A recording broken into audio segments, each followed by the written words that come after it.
Rainbow Dash cut a triangle in the grass. Illuminati confirmed. Sapphire Shore's headdress has an eye on it. Illuminati confirmed. There's a triangle on Flim & Flam's display. Illuminati confirmed. I'm sick of these Illuminati jokes. I mean, I'm guilty too, but seriously, these have gotten really old. But what if I told you there was actual Illuminati symbolism in MLP?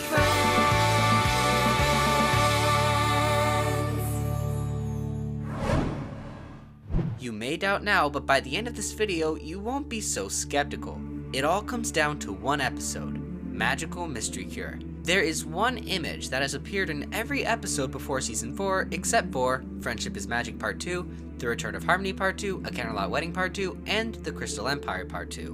What is this image? The picture of Twilight with her friends from the intro. But why is it significant? There's only one episode where the picture appeared twice. You guessed it, Magical Mystery Cure. Now, what happened in Magical Mystery Cure? The cutie marks of Twilight's friends became scrambled after Twilight read Starswirl's unfinished spell. Now, if we take that image and draw lines connecting the ways their cutie marks changed, here's what we get. From one to another, another to one. The mark of one's destiny, singled out alone, fulfilled.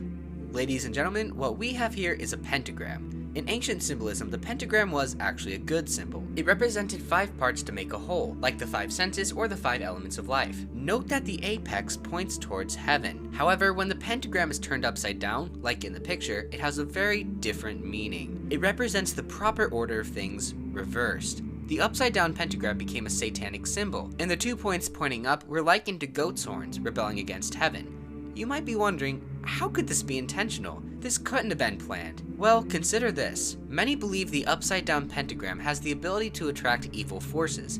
And what do we see in the middle? Twilight Sparkle. Sure, she appears innocent. I mean, she is after all a unicorn, but don't let that fool you.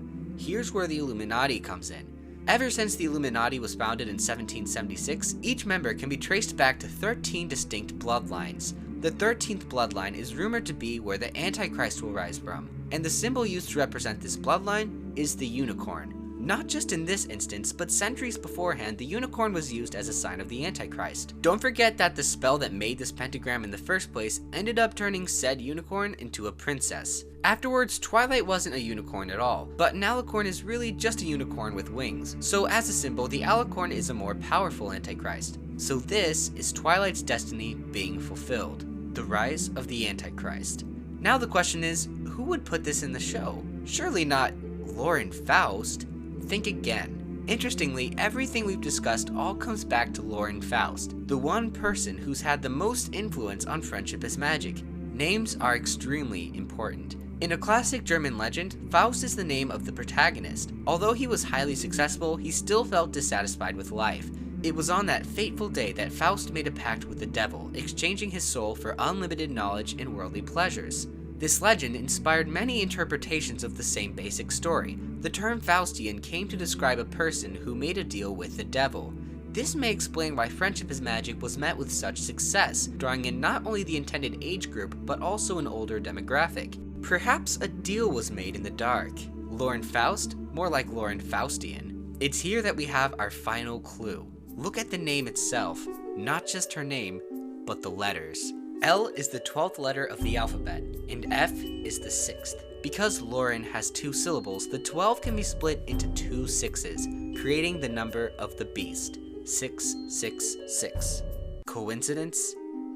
Absolutely. Don't tell me you actually believed any of that. My Little Pony being run by the Illuminati? Seriously? Look at the day this video was posted. Yep, happy April Fool's Day, everyone. Gotcha.